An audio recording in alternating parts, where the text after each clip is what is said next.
Episode 1 पे इतना support देने के लिए शुक्रिया। परसों मेरी तबीयत कुछ ज्यादा ही खराब थी, लगभग 104 के करीब फीवर थी और ग्लैंड भी बढ़ा हुआ था। वैसे ग्लैंड तो अभी भी बढ़ा है, लेकिन फिर भी मैं एक्सप्लेन कर रहा हूँ तो आवाज को थोड़ा मैनेज कर लेना। और मेरे गाँव में शादी हो रही है तो उसका भी बैकग्राउंड नॉइज आएगा, तो उसके लिए मुझे माफ कर देना। तो इस एपिसोड के स्टार्टिंग भी वही से दिखाई जाती है जहाँ पे पिछले एपिसोड में हमने देखा था कि किन्नान ने जियाओ के स्वॉर्ड को सिर्फ अपने एक पंच से ही डिस्ट्रॉय कर दिया था और वो इस पंच से काफी दूर घिसता हुआ चला जाता है। और जैसा कि हमें पता है किसी का सोल स्पिरिट डिस्ट्रॉय होता है तो वो पर्सन भी काफी ज्यादा घायल हो जाता है। सेम उसी तरह जियाओ भी यहाँ काफी घायल हो जाता है, जिसे देखकर उसके साथ वाले दो बंदे काफी चौंक जाते हैं और घबरा जाते हैं और उसे अपने कंधे के सहारे उठाते हैं। तभी किन्नान बोलता है तो अब तुम हार चुके हो। तभी जियाओ घबराते हुए बोलता है आखिर ऐसा कैसे हो सकता है, तुम अपने फिश से ही मेरे मार्शल स्पिरिट को कैसे तोड़ सकते हो। उसके पीछे से कोई आते हुए बोलता है और तब हमें दिखाया जाता है कि वो फोर्थ हिल्डर होते हैं। वो बोलते हैं कि यंग मास्टर पहले से ही काफी स्ट्रॉन्ग है और वो first level body tempering realm पे भी पहुंच चुके हैं, जिसे सुनकर वो तीन शॉक हो जाते हैं और बोलते हैं क्या first level of body tempering realm, ऐसा कैसे हो सकता है, ये तो इम्पॉसिबल है, वो भी इसके फर्स्ट लेवल सोल मास्टर के थ्रू। जिसपे फोर्थ हिल्डर गुस्सा करते हुए बोलते हैं क्या तुम मुझ पे सवाल उठा रहे हो, जिसपे वो तीनों कुछ नहीं बोल पाते और वो चिढ़ते हुए बोलते हैं किन्नान आखिर तुमने कितने सारे फैमिली एक्जिलियर को कंज्यूम करा है। तभी फोर्थ हिल्डर बोलते हैं हम सभी इल्डर्स मिलकर इस एक्जिलियर डिस्ट्रीब्यूट करते हैं, तो तुम हम पे सवाल कैसे उठा सकते हो। और वो सब छोड़ो, आखिर तुम्हें किसने इजाजत दे दी किसी और के घर में बिना उसकी इजाजत के घुसने की और उसमें तोड़फोड़ करने की, आखिर तुम्हारी हिम्मत कैसे हुई क्लैन रूल को तोड़ने की। क्या तुम चाहते हो कि मैं इस सब चीज की रिपोर्ट करूं और तुम सभी को पनिशमेंट दिलाऊं। जिसे सुनकर वो तीनों वहां से चले जाते हैं और बोलते हैं किन्नान तुम बस मेरा इंतजार करना। और वहीं जियाओ किंग जुई को दिखाते हैं जो दौड़ते हुए जाकर वो मेडिसिन की बोतल किन्नान के हाथ में दे देती है और बोलती है यंग मास्टर ये रहा आपका बॉडी टेम्परिंग पिल। तभी फोर्थ हिल्डर बोलते हैं ये बॉडी टेम्परिंग पिल फैमिली हेड के द्वारा उनके बेटे के लिए भेजी गई थी, तो अब ये तुम्हारे पास सेफली आ गई, तो मैं यहाँ से चलता हूँ। जिसपे वो दोनों उन्हें ग्रेट करते हैं। तभी फोर्थ हिल्डर अपने मन में सोच रहे होते हैं इस बच्चे की समझदारी और सोचने समझने की शक्तियाँ काफी ज्यादा टैलेंटेड है, इवन कि इसका कल्टीवेशन भी अनएक्सपेक्टेडली बढ़ चुका है, लेकिन इसकी कल्टीवेशन इसके मार्शल सोल के कारण अब भी लिमिटेड है। फैमिली हेड इसकी कितनी भी मदद कर ले लेकिन ये शायद उतना ग्रो नहीं हो पाएगा, ये कितना अफसोसजनक है। उसके बाद हमारा सीन शिफ्ट होता है और हमें किन्नान को दिखाया जाता है जो अपने कमरे में जाकर कल्टीवेशन करने के लिए बैठ जाता है और वो तभी उस पिल को निकाल कर बोलता है ये 10 बॉडी टेम्परिंग पिल्स है जो कि फैमिली हेड के द्वारा उनके बेटे के लिए भेजा गया था। और वो मन में सोच रहा था फादर आपको कभी भी निराश नहीं होने दूंगा।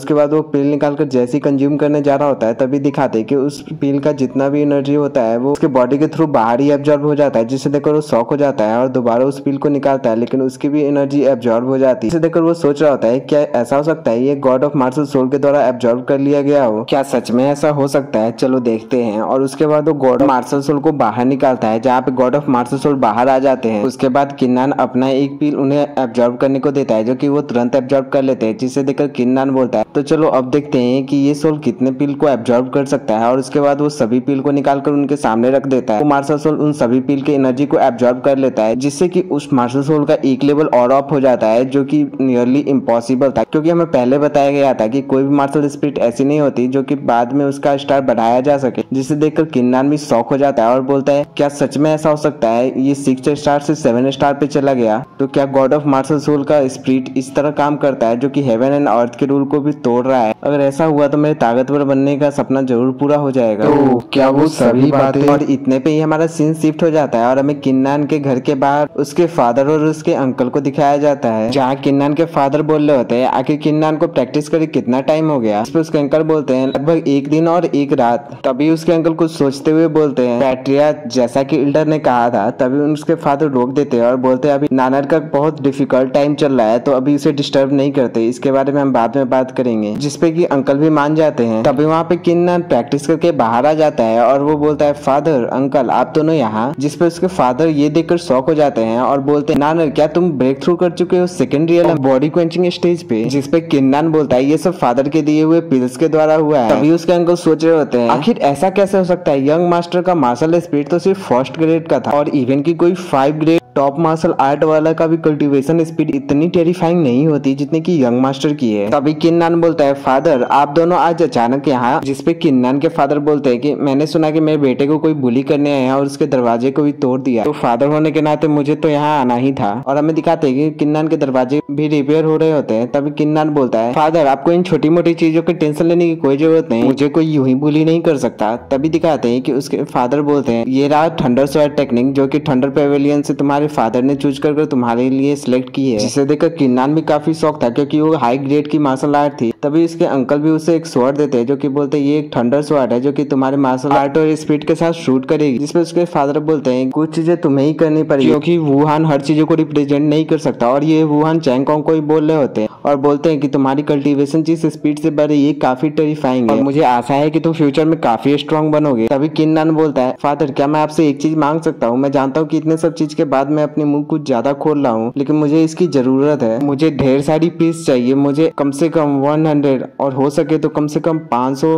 बॉडी टेम्परिंग पिल चाहिए। जिसे सुनकर उसके फादर और अंकल दोनों शौक हो जाते हैं और उसके अंकल बोलते हैं ये तो हमारे पूरी फैमिली के लिए डिफिकल्ट है क्योंकि फैमिली में और भी लोगों के काफी सारे बच्चे हैं और सभी बच्चों के 100 पिल्स में का काम चल जाता है। जिसे सुनकर किन्नान भी काफी एम्बैरेस हो जाता है क्योंकि वो कुछ ज्यादा ही मुंह खोल चुका होता है। लेकिन तभी उसके फादर अपना सर हिलाते हैं, इसका मतलब वो कह रहे होते हैं कि चलो मैं कुछ देखता हूँ। और उसके बाद दोपहर के टाइम किन्नान को उसके कमरे में कल्टीवेशन करते हुए देखते हैं और वो कल्टीवेशन करते हुए अपने सेकेंड रियलम को भी क्रॉस कर जाता है और थर्ड रियलम में पहुंच जाता है। और किन्नान सोच रहा होता है मेरी बॉडी की स्ट्रेंथ पहले से डबल हो गई है, नई ट्रिपल हो गई है। बस कुछ दिनों के कल्टीवेशन में ही मैं थर्ड स्टेज पे ब्रेक थ्रू करने में कामयाब रहा। ये 7th ग्रेड का गॉड ऑफ मार्शल सोल काफी एक्स्ट्राऑर्डिनरी है। तभी उसके बाहर से जियाओ किंग जुई बोलती है यंग मास्टर आपने एक दिनों से कुछ नहीं खाया तो आप ये खाने को देखिए जो कि कितने डिलीशियस है जो कि मैं आपके लिए लाई हूँ। और ये पिक्चर जो कि फोर्थ हिलर ने गुप्त रूप से सिर्फ आपके लिए भेजी है। मैंने देखा कि आप प्रैक्टिस कर रहे हो तो मैंने सोचा आपको डिस्टर्ब नहीं करूँ। यहाँ देखिए ये है लोंगू माउंटेन जहाँ पे स्पिरिचुअल एनर्जी पूल है और सेम ऐसा ही मैप हम जियाओ के पास देखते हैं जो कि बोल रहा होता है ये क्लैन का सीक्रेट मैप जिसमें स्पिरिचुअल एनर्जी पूल के बारे में बताया गया है। जिसपे चैंगकोंग बोलता है ज्यादा शोर मत मचाओ, ये पिक्चर फोर्थ हिलर के द्वारा दिया गया है और ये सिर्फ एक ही है। ये स्पिरिचुअल एनर्जी पूल की स्पिरिचुअल पावर काफी ज्यादा है, ये हमारी कल्टीवेशन में काफी बेनिफिट करेगी, इवन कि हमारी कल्टीवेशन स्पीड को काफी तेजी से बढ़ाएगी। तभी जिया बोलता है हम उस स्पिरिचुअल पूल से रिटर्न होने के बाद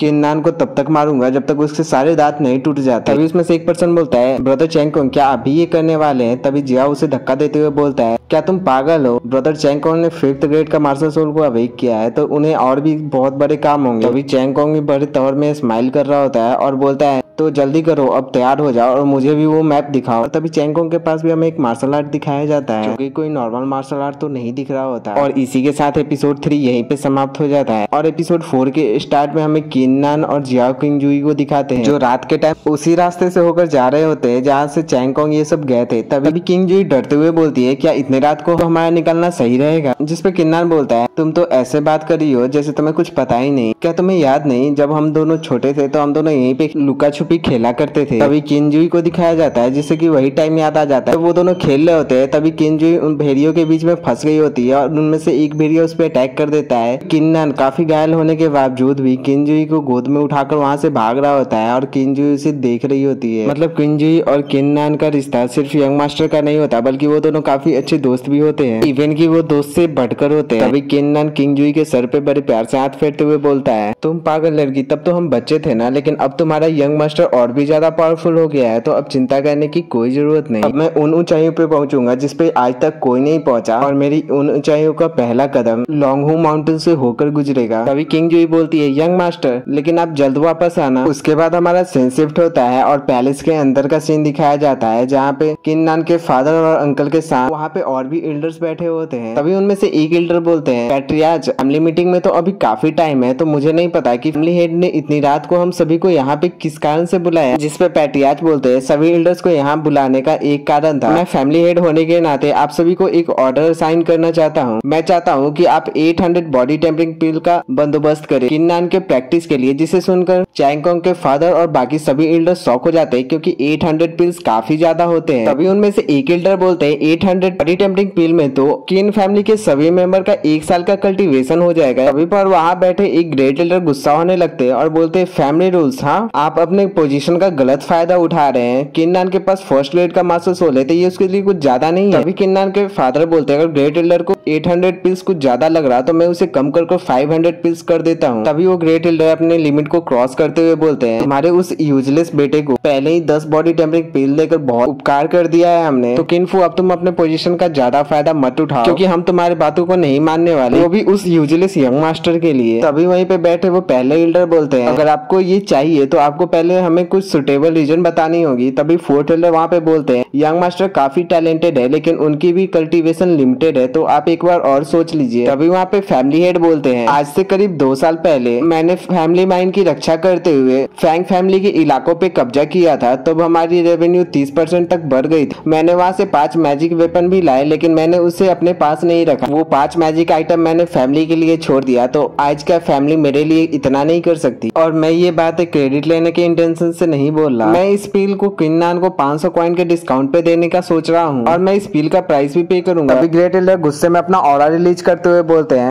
तुम वो अकेले नहीं हो जो ये डिसाइड करोगे कि आखिर फैमिली में क्या होगा, और उनके ऑरा से वहाँ का कप भी गिर जाता है। और ये देखे किन्नान के फादर का भी मत्था सटक जाता है और वो अपना ऑरा जैसे रिलीज करते हैं पूरे हॉल में सन्नाटा छा जाता है और सभी लोग डर जाते हैं। और वही पहले वाले एल्डर घबराते हुए बोलते हैं आप दोनों शांत हो जाइए, हम लोग बैठ के इसे आराम से बात कर लेंगे। तभी फैमिली हेड बोलते हैं मैंने जो ऑर्डर दिया है उसे फॉलो करो और ये सभा यहीं खत्म होती है, जिसपे ग्रेट एल्डर दांत पिसते रह जाते हैं। और उसके बाद हमारा सीन शिफ्ट होता है और किन्नान को एक पहाड़ी के चोटी के ऊपर दिखाया जाता है जो वही थंडर स्वॉर्ड टेक्निक को प्रैक्टिस कर रहा होता है और हमें दिखाते हैं किन्नान काफी बेहतरीन तरीके से उस थंडर स्वॉर्ड को प्रैक्टिस कर रहा होता है, इवन कि वो मास्टर भी कर चुका होता है। तभी किन्नान बोलता है ये थंडर नाइफ टेक्निक एक लाइटनिंग के स्पीड की तरह है जिससे कि हम पानी के बूंदों को काट सकते हैं और ये लाइटनिंग इतनी ज्यादा पावरफुल है जो कि हेवन तक को हिलाकर रख सकती है। तभी किन्नान वहाँ पे एक जोड़ का स्लैश करता है जिससे कि सारे काले बादल वहाँ के छट जाते हैं और तभी वो सोच रहा होता है लगता है मैं अब इस थंडर नाइफ टेक्निक को पूरी तरह समझ चुका हूँ। तब उसे याद आता है जब वो छोटा बच्चा था तो उसके फादर बोले थे तुम बस वेट करो, जब तुम बड़े हो जाओगे और तुम अपने हाथ में स्वॉर्ड को पकड़ोगे तब तुम डेफिनेटली अपने फादर को सरपास कर दोगे। और तभी उसके अंकल बोलते जब तुम पहले थंडर स्वॉर्ड टेक्निक को सीखोगे तब मैं ये तलवार तुम्हें दूंगा। तभी उसके बाद हमारा सीन शिफ्ट होकर जियाओ और उसके दोनों चमचों पे जाता है जहाँ पे उनमें से एक पर्सन बोलता है ब्रदर जियाओ मैंने किन्नान को इसी डायरेक्शन में आते हुए अपने आंखों से देखा है बट मुझे नहीं पता वो अब तक कहाँ छिपा है। उस किन्नान के कारण हमें पनिशमेंट मिलने ही वाली थी, वो भी लॉ डिवीजन के थ्रू। ये बात जानकर तो किन्नान अपने मन में ही काफी खुश होगा। तभी किंजिया बोलता है कहीं वो खो तो नहीं गया। तभी एक पेड़ के ऊपर एक सुंदर सी लड़की को दिखाया जाता है जो कि अपने मन में सोच रही होती है। तो ये बातें सच थी कि किन फैमिली से भी कुछ लोग यहाँ पे आने वाले हैं, लेकिन मुझे ये उम्मीद नहीं थी कि इन जैसे गधे यहाँ पे आने वाले हैं। तभी किंजिया बोलता है ये लॉन्गो माउंटेन किन फैमिली नहीं है, तो अगर यहाँ पे किन्नान दिखता है तो हम सभी मिलकर उसे एक अच्छा सबक सिखाएंगे। तभी उसमें से एक पर्सन बोलता है क्या हो अगर किन्नान हमें देख ले और वो वापस लौटकर फैमिली हेड को ये सब के बारे में बता दे तो क्या हमें अपना चेहरा ढक लेना चाहिए। तभी उन तीनों को आवाज आती है जिन्हें कोई बोल रहा होता है तुम तीनों सच में कितने चालाक हो। तभी वो तीनों घबरा जाते हैं और बोलते हैं आखिर कौन है छुपा हुआ, हमारे सामने आओ। तभी वो लड़की बड़े स्टाइल में वहाँ पे आके एक पत्थर पे बैठ जाती है जिसे कि जियाओ देख लेता है, उसके तरफ स्वॉर्ड पॉइंट करता है। तभी वो देखता है कि वो एक सुंदर सी लड़की है। तभी वो लड़की भी बड़े प्यार से हंसते हुए उन सभी की तरफ अपने प्यारी निगाहों से देख रही होती है, जिसे देखकर वो तीनों पिघल जाते हैं और अपना स्वॉर्ड को अंदर रख लेते हैं। तभी जियाओ उससे फ्लर्ट करते हुए बोलता है इतनी सुंदर लड़की इतने खतरनाक माउंटेन में आखिर क्या कर रही है। तभी वो लड़की बोलती है ये इतनी सुंदर लड़की लिंसुई है फैंग फैमिली से। और इतनी बातें सुनते ही उन तीनों की फटकी चार हो जाती है। तभी उस पे कोई एक जोरदार अटैक करता है जिससे कि वो तीनों हवा में उड़ते हुए दूर जाकर गिरते हैं। तभी वहाँ पे एक पर्सन को दिखाया जाता है जिसका कि हाथ लावा की तरह होता है और वो लिंसुई को अपने गोद में उठाकर बैठा लेता है। तभी वो तीनों बोलते हैं ये बड़ा आदमी ये तो जी साओ है जो कि 4th level of body tempering realm पे पहुंच चुका है। तभी जियाओ चौंकते हुए बोलता है यानी तुम फैंग जुई हो, फैंग फैमिली की प्रिंसेस। जिसपे फैंग जुई बोलती है हाँ लोग मुझे इस नाम से भी जानते हैं, लेकिन तुमने मुझे पहचान लिया इसके लिए मैं तुम्हें रिवार्ड तो नहीं दे सकती, लेकिन हाँ मैं तुम तीनों को मौत जरूर दे सकती हूँ। तभी जियाओ घबराते हुए बोलता है क्या तुम्हें डर नहीं लगता, तुम किन फैमिली से वॉर स्टार्ट करना चाहती हो। जिसपे फैंग जुई बोलती है तुम क्या बातें कर रहे हो, तुम्हें लॉन्गो माउंटेन के मॉन्स्टर ने मारा है, इसमें फैंग फैमिली कहाँ से आ गई। और वो बड़े स्टाइल में अपने ऊपर का कोट उतारते हुए बोलती है वैसे भी मैं एक बात तो बताना भूल ही गई, 7 दिनों बाद वैसे भी किन फैमिली नहीं बचने वाली, तो शांति से अपनी जान मेरे हवाले कर दो। और वो स्वॉर्ड लेके उस पे जैसे ही अटैक करने जाती है तभी उस सब के बीच में किन्नान आ जाता है और उससे एक स्वॉर्ड में काफी दूर फेंक देता है, जिससे पेंगजुई गिरने ही वाली होती है, लेकिन उसका बॉडीगार्ड उसे बचा लेता है। लेकिन फिर भी उसका हाथ किन्नन के अटैक से कांप रहा होता है। तभी किन्नन बड़े स्टाइल में बोलता है, मैं भी किन फैमिली से हूँ और मैं भी देखता हूँ कि तुम्हारे जैसे आउटसाइडर आखिर कर क्या सकते हैं। और इसी के साथ ये एपिसोड यहीं पे समाप्त हो जाता है। और हाँ, इस वीडियो का वॉइस क्वालिटी थोड़ा कम है और कारण मैंने आपको पहले ही बता दिया है। तो आशा करता हूँ कि आपको वीडियो पसंद आया हो। प्लीज वीडियो पसंद आया तो वीडियो को लाइक करना और चैनल को सब्सक्राइब करके बेल नोटिफिकेशन ऑल पे सिलेक्ट कर देना और एक प्यारा सा कमेंट कर देना। राधे राधे।